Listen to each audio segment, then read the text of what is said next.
नमस्कार, अग्निपथ देख रहे हैं आप। अग्निपथ में बात करेंगे शिंदे का अनुमान, नारे से नुकसान।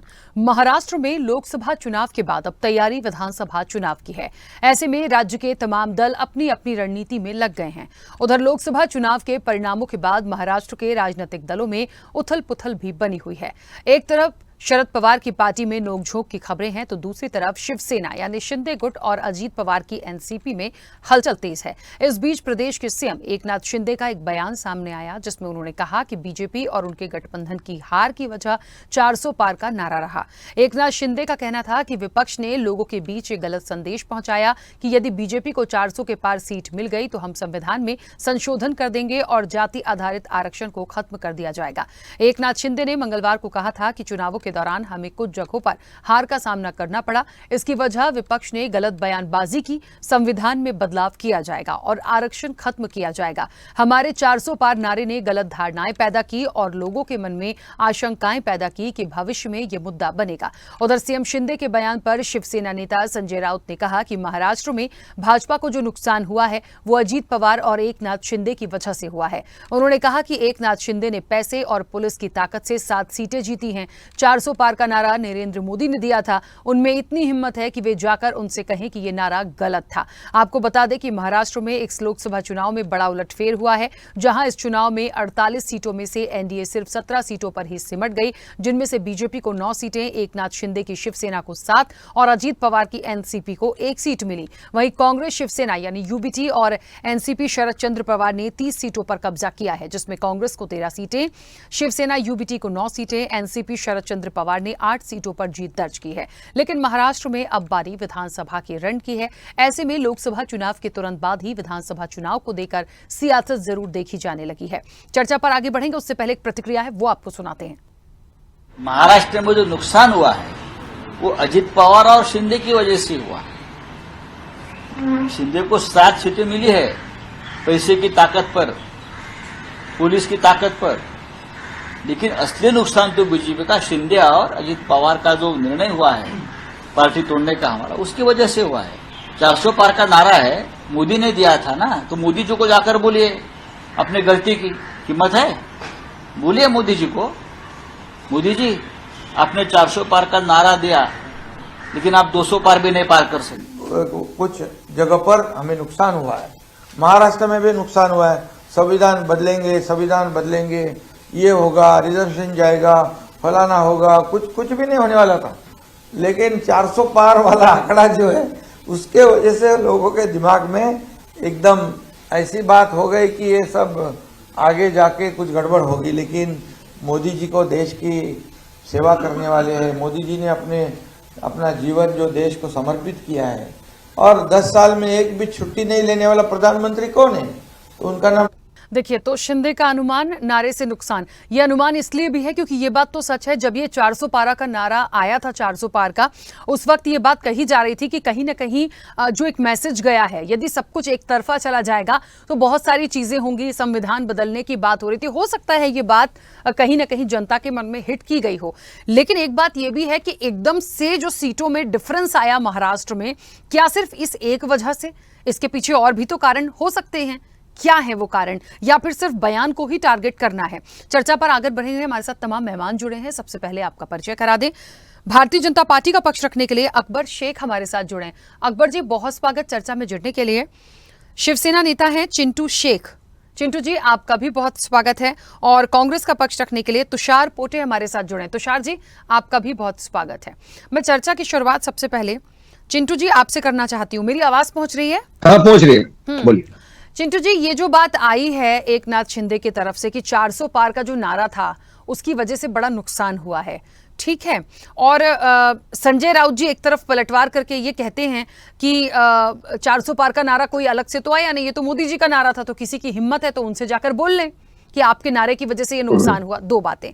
तीसरी महत्वपूर्ण बात कि सिर्फ एक नारे से इतनी सीटों का कम हो जाना, क्या ये सही बात है? देखिए, 400 पार का नारा ये तो ठीक है, मगर जो विपक्ष ने जो गलत प्रोपोगेंडा किया, जो गलत चीजें, संविधान बदलना, 400 पार होगा तो संविधान बदला जाएगा।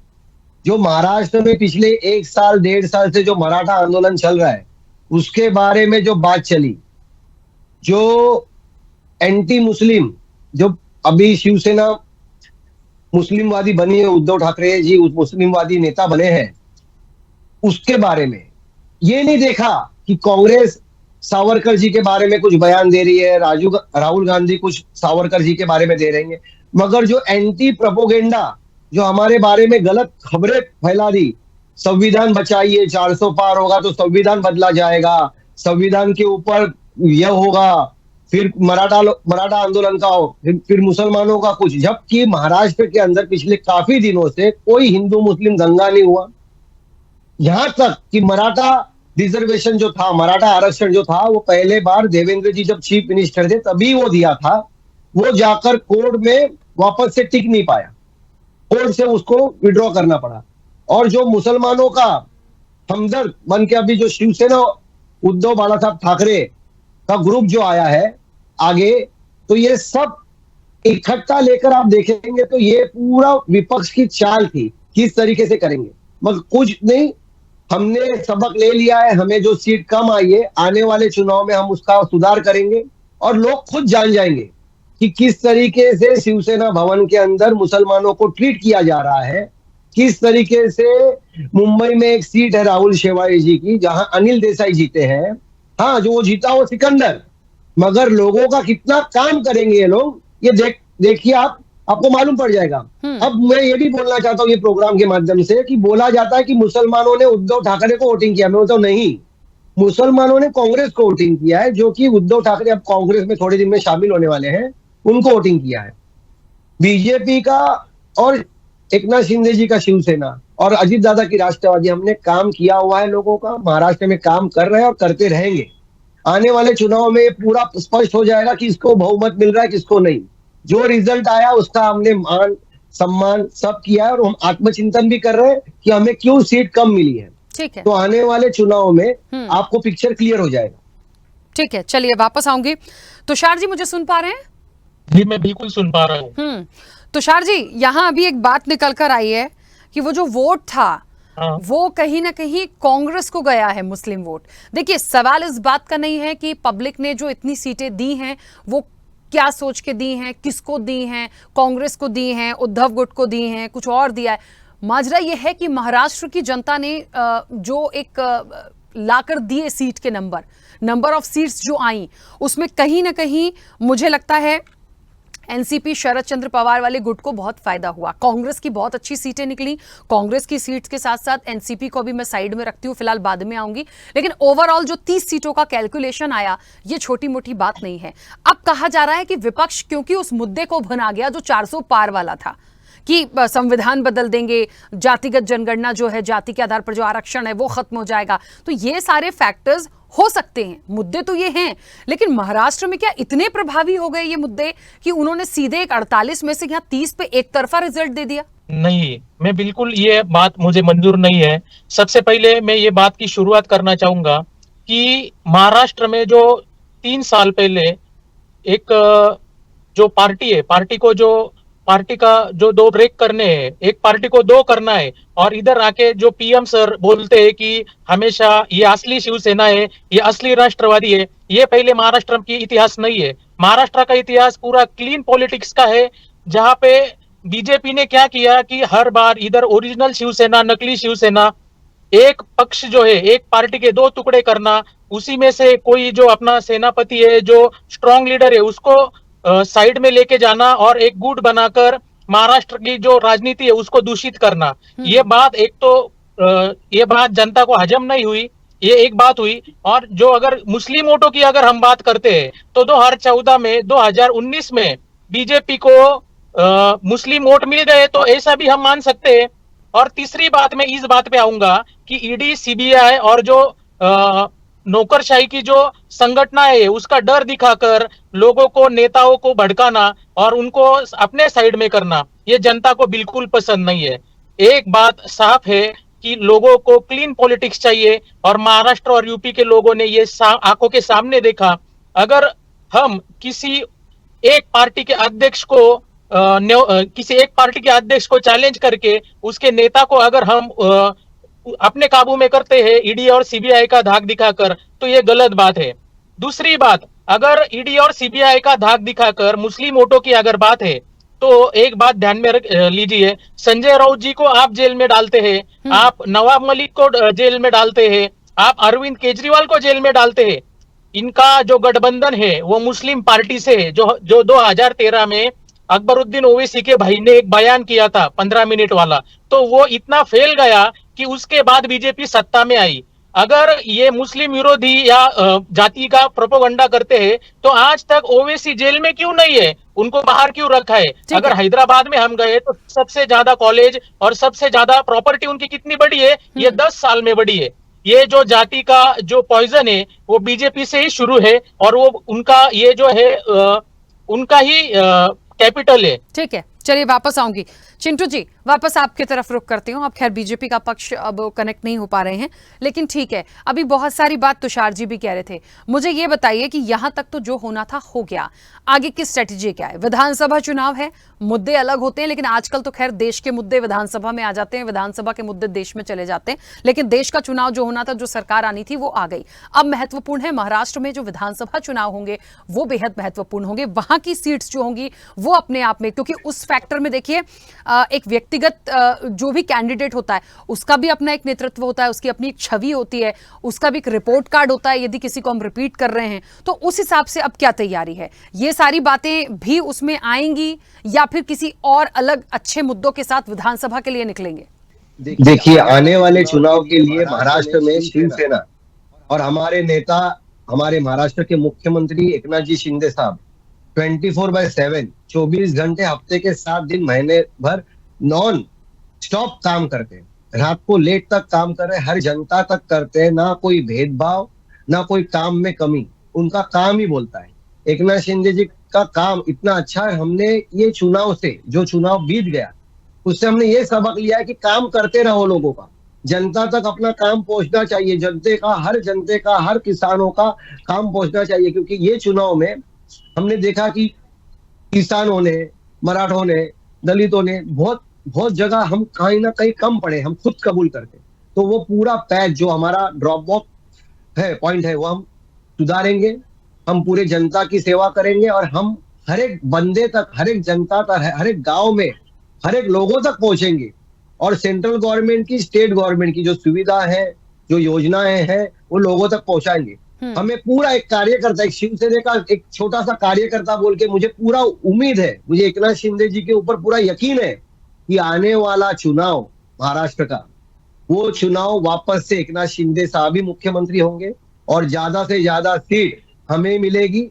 और हमारे नेता के ऊपर हमें इतना कॉन्फिडेंस है कि वो टाइम नहीं देखता है, वो ये नहीं देखता है कि हमें फेसबुक लाइव जाना है, वो जनता तक जाता है। किधर कोई एक्सीडेंट हो जाए, किधर कुछ प्रॉब्लम हो जाए, वहां शिंदे साहब पहुंचते हैं और लोगों का, जनते का काम, हर एक इंसान का जो जरूरतमंद है उनका काम करते हैं। मैं यहाँ एग्जाम्पल देने के लिए मुझे समय नहीं है, मगर मैं खुद उनका काम देखा हूँ और उनके एक सैनिक बोल के मेरे जैसे तमाम सैनिक महाराष्ट्र भर में काम कर रहे हैं। और हर एक लोगों तक हम ये चाहेंगे कि बहुमत की सरकार बने, देवेंद्र जी भाजपा के साथ, अजीत दादा जी के साथ हम लोग की बहुमत सरकार बने और वापस से एक बार हमारे एकनाथ शिंदे जी मुख्यमंत्री बने। ठीक है, चलिए अकबर जी, आवाज पहुंच रही है अभी मेरी? आ रहे हैं मैम, बोले। हाँ, चलिए ठीक है। मुझे लगता है महाराष्ट्र में जिस तरह से नतीजे आए हैं लोकसभा के, पर्टिकुलर जो सीट एक तरफ चले जाना, बीजेपी का जो ग्राफ एकदम से कम हुआ, क्या वजह मुख्य रूप से मानते हैं? और अब आगामी विधानसभा चुनाव के लिए क्या तैयारी? ओके, सबसे बड़े वजह इसकी ये रही मैम, जो युति गठबंधन जो बना महाराष्ट्र के अंदर, तो जितनी ताकत से बीजेपी लड़ी उतना सपोर्ट बाकी पक्ष का नहीं मिला। जिस तरह से मोदी जी ने 5-10 साल जो सरकार चलाई, जो योजनाएं लोगों तक पहुंचाई, लोगों का फायदा हुआ, किसानों का फायदा हुआ, आम आदमी का फायदा इसके अंदर जो हुआ, तो योजनाएं हमारे गठबंधन के युति की जो बाकी लोग नहीं पहुंचा पाए, ये भी एक नुकसान रहा। दूसरी बात, 400 पार का जो नारा था, मोदी जी का जो सपना था, डिजिटल इंडिया और भी बाकी जो बाकी थे, तो ये हमारे युति का गठबंधन इसे समझा नहीं पाया ठीक ढंग से। दूसरी बात इसके अंदर ये है कि जो विरोधी पक्ष थे, बीजेपी विरोधी, तो इन्होंने 400 पार को जो उनकी अंदाज के अंदर पेश किया, संविधान बदलना है, मुस्लिम विरोधी है, दलित विरोधी है, आदिवासी विरोधी है, वो इसके अंदर कामयाब रहे। लेकिन युति के साथ में जो बीजेपी के साथ जो गठबंधन था, ये लोग उस बात को सही ढंग से नहीं रख पाए। यही वजूहत इसकी रही। ठीक है, आगामी तैयारियों का क्या, क्योंकि अब विधानसभा चुनाव की तैयारी पे लगना है, देश की सरकार तो आ गई है सामने, तो मुझे लगता है ये जो डिफरेंस आया था सीट्स का 48 में से 30 एक तरफ चले जाना, मुझे लगता है बड़ा नुकसान है ये बीजेपी और निश्चित तौर पर शिंदे गुट के लिए। लेकिन ठीक है, आगामी जो तैयारी विधानसभा चुनाव की होगी उसके लिए क्या तैयारी? उसके लिए तैयारी मैम यही है कि मोदी जी ने जो काम किए हैं, बीजेपी को अपने बलबूते के ऊपर लोगों तक पहुंचाना है। ठीक है, यही एक चलिए। बात है। और दूसरी बात, गठबंधन न बनाते हुए अगर बीजेपी अपने खुद के दम पे अगर लड़ती महाराष्ट्र के अंदर, तो मुझे यकीन है कि बहुत सारी सीटें हम ला सकते हैं। जैसे कि हमने विधानसभा के अंदर देखे थे कि 105 सीटें यहाँ पे आई थी। देवेंद्र जी ने सरकार भी अच्छी तरह चलाई थी, कोई झगड़ा नहीं, कोई फसाद नहीं, कोई दंगा नहीं, एक अच्छे से 5 साल का स्थिर सरकार महाराष्ट्र के अंदर जो दिए थे। तो आपको ऐसा करना चाहिए कि अपने बलबूते के ऊपर किसी से युति ना करते हुए ये सरकार चलनी चाहिए। तो ऐसी कोई प्लानिंग है कि आने वाले समय में जब विधानसभा चुनाव होगा तो गठबंधन को तोड़ेंगे? मैं इसलिए ये बात कर रही हूँ क्योंकि इस बार तो देश की सरकार भी गठबंधन वाली बनी है। मतलब मैम, देश की बात तो अलग, लेकिन महाराष्ट्र की बतौर अगर बात करेंगे तो एनसीपी से हमें कितना फायदा हुआ, हमें भी सोचना पड़ेगा। ठीक है। हाँ, शिंदे सरकार से हमें कितना फायदा हुआ, ये भी हमें सोचना पड़ेगा। ठीक है, अगर चिंटू जी। बंटवारे में अगर हमारी मैम, अगर ठीक है। बंटवारे में अगर हमारी सीटें इन्हें जाती है हाँ, तो भी हमारा नुकसान है। उस बारे में भी बीजेपी को सोचना पड़ेगा। ठीक है चिंटू जी, यहाँ उनको लग रहा है कि बीजेपी यदि अकेले अपने दम पर विधानसभा चुनाव लड़ती है तो शायद उनको एक अच्छी सीट गेन वो कर सकते हैं, लेकिन उनको ये विचार करना पड़ेगा गठबंधन रखने या नहीं रखने के लिए कि उनको कहीं ना कहीं शिंदे गुट से कितना फायदा हुआ इस इलेक्शन में। देखिए, ये वरिष्ठ नेता दिल्ली में जो है, अमित भाई, देवेंद्र भाई, विनोद तावड़े जी और जो खुद नड्डा साहब है, गडकरी साहब है, ये बड़े नेता लोग सोचेंगे। हमारे पक्ष के भी जो नेतागण है वो सोचेंगे। मगर आने वाले कल में जिस तरीके से शिंदे साहब का, देवेंद्र भाई का, अजीत दादा का जो काम चल रहा है महाराष्ट्र में और उनकी जो सोच तालमेल चल रहा है, वो जरूर रंग लाएगा। आप देखिए, सिर्फ हमारे पार्टी में नहीं, महायुति में नहीं, विकास में भी, आप सांगली की जगह देख लीजिए, उद्धव ठाकरे जी ने अपना खुद का उम्मीदवार खड़ा किया मगर वहां विशाल पाटिल जीता। ऐसा पार्टियों में होता है, जब गठबंधन की सरकार होती है, जब मिलीजुली सरकार होती है, जब मिलजुल के लोग बनते हैं तो ऐसे संकट आते हैं, प्रॉब्लम आते हैं। किसी एक को टिकट देने का टाइम आता है तो सब दावे होते हैं, हमें चाहिए। मगर आने वाले कल में अगर हम महायुति के साथ लड़ेंगे तो जरूर फायदा होगा। एकनाथ शिंदे जी का काम, हमारी सरकार का काम अभी जो चल रहा है वो आने वाले वक्त में बता देगा। और मुझे पूरा यकीन है, पूरा भरोसा है कि महाराष्ट्र में वापस से महायुति की सरकार बनने जा रही है। हमारे साथ राज ठाकरे जी की मन से महाराष्ट्र नवनिर्माण सेना भी आएगी, अटौले साहब की तो है ही पहले से, और बहुत सारे नए दल भी आएंगे। तो आने वाले चुनाव को महाराष्ट्र में एकनाथ शिंदे जी की शिवसेना जो कि और बीजेपी अजीत दादा की पार्टी बहुत अच्छी तरीके से ले रही है। हर एक पार्टी अपने ढंग से काम कर रही है और ज्यादा से ज्यादा सीट जीतेंगे। जो भी कुछ पिछले चुनाव में जो हुआ है, जो अभी जो चुनाव गया उसमें हुआ है, उससे हमें सबक मिला है और हर सबक के हर इलेक्शन से हम लोग कुछ ना कुछ सीखते हैं। ठीक है। इस चुनाव के लिए हमारा पूरी तैयारी और पूरा पढ़ाई हमारी चल रही है। ठीक है तुषार जी, मुझे लगता है लोकसभा की सीट से एक अलग हुई, विधानसभा की तैयारी एक अलग होगी। यहां पर यह भी एक प्लान हो सकता है आने वाले समय में कि बीजेपी अकेले लड़े। अब बीजेपी का ओवरऑल क्या ग्राफ है पूरे देश में और महाराष्ट्र में, ये उस वक्त पे आकलन करने की जरूरत पड़ेगी। तो मुझे ऐसा लगता है कि आप अपने गठबंधन के साथ ही होंगे या फिर आपको भी ऐसा लगता है, क्योंकि कांग्रेस को अच्छी खासी सीटें मिली हैं, इस बार अच्छी खासी सीटें मिली हैं, तो किस तरह की तैयारी आने वाले चुनाव के लिए होगी? देखो, गठबंधन के लिए हम सम्मान पूर्वक जो बाकी पार्टियां हैं उनके साथ अभी तक हम संपर्क में हैं और हमारी कांग्रेस की जो स्ट्रेटेजी है विधानसभा के लिए वो तय है। हम 5 मुद्दों को लेके विधानसभा को जनता के सामने जाएंगे। युवा, किसान, विद्यार्थी, महिला और मजदूर, ये सबके लिए हमारी स्ट्रेटेजी तैयार है और हम पूरे दम के साथ विधानसभा जो चुनाव है वो लड़ेंगे और भारी बहुमत से जीतेंगे। और सम्मान पूर्वक महाविकास आघाड़ी अगर रही तो उनके साथ ही मिलजुल कर हम अपने विचारों का मुख्यमंत्री महाराष्ट्र में बनाएंगे। ठीक है। अच्छा, एक बात और है, अभी जैसे कि अकबर जी ने भी एक्सेप्ट किया कि बहुत सारी ऐसी योजनाएं थी, हो सकता है उनका प्रचार प्रसार प्रॉपर ना पहुंचा हो लोगों तक। उसके बाद 400 पार के नारे को भी लिया गया, जो अनुमान जताया गया। मुझे लगता है बहुत सारी बयानबाजी पक्ष की तरफ से भी आई थी, विपक्ष की तरफ से भी पलटवार हुआ था। तो मुद्दे तो और बातें तो बहुत आई हैं इस इलेक्शन में। मतलब कई बार तो ऐसे निकल गया है कि मुद्दे हुए नहीं हैं, सिर्फ बातें ही हुई हैं। तो मुझे लग रहा है विधानसभा चुनाव को देखेंगे। एक मिनट में आपको रोकना चाहता हूँ। हाँ। क्या है, महाराष्ट्र के इतिहास में इससे पहले ये 18वीं लोकसभा चुनाव था, 18वां लोकसभा चुनाव। हाँ। तो इससे पहले 17 लोकसभा चुनाव में जो पंतप्रधान पद के उम्मीदवार है, उन्होंने कभी भी 5 से ज्यादा सभाएं नहीं ली है।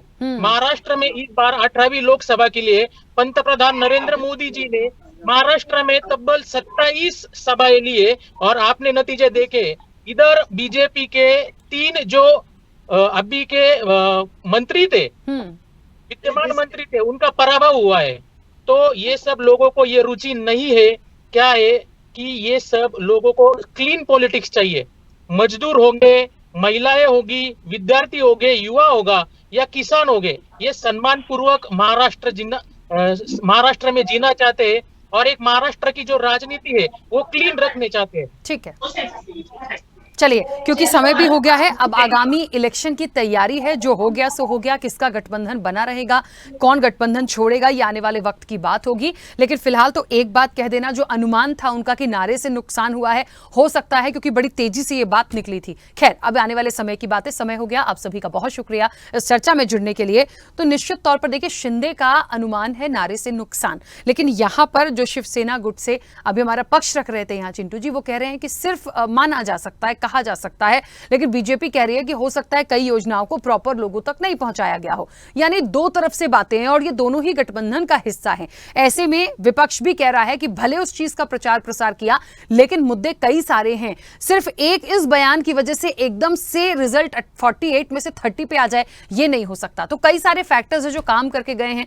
पीएम मोदी ने सबसे ज्यादा सभाएं महाराष्ट्र में की हैं, अभी जिस तरीके से वो खुद ही बता रहे थे, कांग्रेस का जो पक्ष रख रहे थे तुषार जी। मुझे लगता है उसके बाद भी नतीजे उलट हुए हैं, तो फिर कोई ना कोई फैक्टर तो है। अब आने वाले विधानसभा चुनाव में कितना अलग से एक नजारा दिखेगा, वो देखने वाली बात होगी। फिलहाल चर्चा में इतना ही। बने रहिए स्वदेश न्यूज के साथ। सबसे पहले देश।